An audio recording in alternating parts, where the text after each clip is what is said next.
So, we are going to plant 2 espalier fruit trees. I got an apple tree that has 4 different varieties of apples on the tree, and a cherry tree that has Bing cherries and Rainier cherries and Lapin cherries. I'm super excited. I was going to do columnar apple trees in here, but then I decided to do espalier. I don't have a very big space, and there's this fence here, and it gets tons of good light, so I think that this is going to work out. So, we're just about to get started. I brought these home yesterday, and they come in a bag full of sawdust.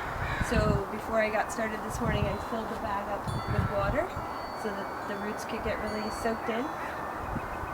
And we position them along the fence so we kind of know where we're going to dig the holes. I have a pretty big space where they can grow along the fence, but I guess having at least 3 feet on either end is a good spacing to give them space to grow out. And then I'm going to have about 3 to 4, I guess it's actually more like 4 feet in between the trees to give them space for those branches to grow in. So we're going to dig a hole about the size of the roots so that the roots can lay out as straight as we can get them. So let's get started. Alright, so the big learning for me here is that the hole that you dig has to be way wider than you originally think. At least for me, I'm not a good estimator.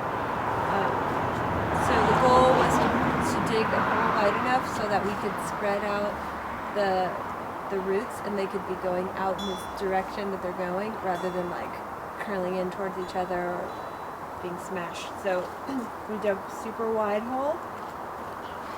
And then the other goal was to get the tree to be, you want it to meet up with the soil line where the crown is, where the roots meet the trunk. You don't want this part underneath the soil. So we did a huge wide hole and then kind of mounded up the soil in the middle. And we're setting the tree on there where it looks to be a good level with the soil line. And then we're spreading out the roots carefully down around that mound, and then we're going to fill in around the roots. So the tricky part about espalier trees is that you want it to be close to the fence. So we had to kind of find the right position to put the tree, either this way or flip it around, where we could get lots of the roots as much going under the fence or in other directions as we could. But in order to trellis and train the branches, we have to get it against the fence. So I think that's the trickiest part. But I think with the apple and the cherry tree, we figured out the best direction, and most of the roots are going out. So I think we're ready to fill in the hole. Okay, so we got the trees planted. Looks pretty awesome. We ended up with what seems like way more soil than we had before, but I think because it's all fluffy. But that'll settle in, so it's just going to be a little higher than it used to be. We're doing the trellis part now, so we're starting the first wire on the fence. We're putting these eye bolts in the fence post, and then we're going to run wire. This is 16 gauge wire. Let's see how this works out.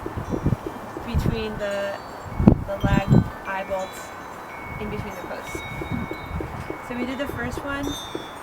I measured the distance from here to the first, well, in between the first 2 limbs, which was about 18.5 inches. So then we measured that distance up from the post for the first.